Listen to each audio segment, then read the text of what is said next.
Remember the last good Michael Cera movie?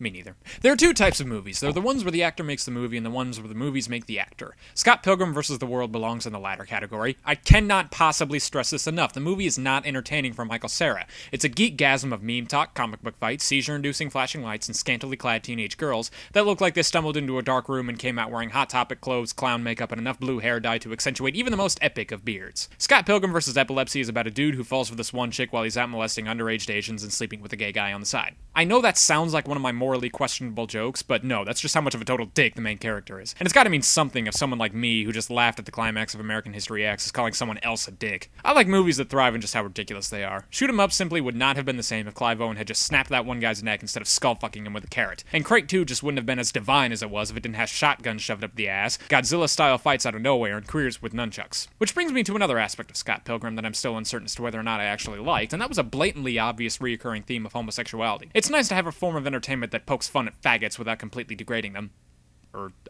Gay people. Fuck. Scott Pilgrim's roommate is gay, and he's probably the most entertaining character in the entire movie. Then there's that one pink/blue/green-haired girl's exes, who's a girl. And at one point in the movie, someone asks Scott about the L word, and his mind goes straight to lesbians. I mean, sure, I might have thought the same thing, but that's beside the point.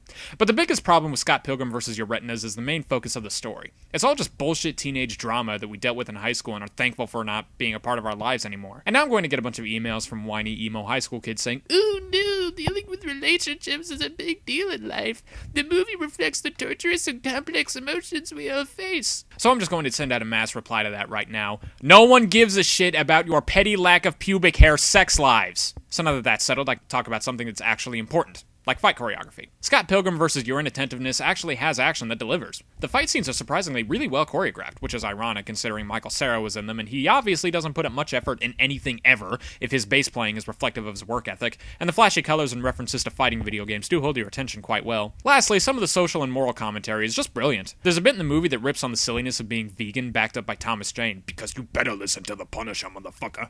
And that one dude who played the Mexican guy in the Boondock Saints too. Not that that piece of shit excuse for a movie counts as something that, exists in this world. And one of the scenes in the movie points out very subtly how punk music has degraded from meaningful and actually angry into whiny and immature, and I applaud them for that. So yes, Scott Pilgrim vs. Every Video Game Ever is a decent movie. The action, comedy, and over-the-top tone make it entertaining as hell, but the story makes you want to cut out your own eyes with a box cutter and shove them into your ears so you can't hear or see anything for a very long time. But other than that, I'm glad I watched it, and you might be too, but only if you can dismiss a story that looks like it came out of the angsty and idiotic world of fan fiction, the smug and vomit-inducing face of Michael Cera, and a cunt ton of idiotic excuses for punk rock songs. So I guess the bottom line for this movie is seizures, because you're very likely to have one if you're like me and you have a problem with sitting too close to the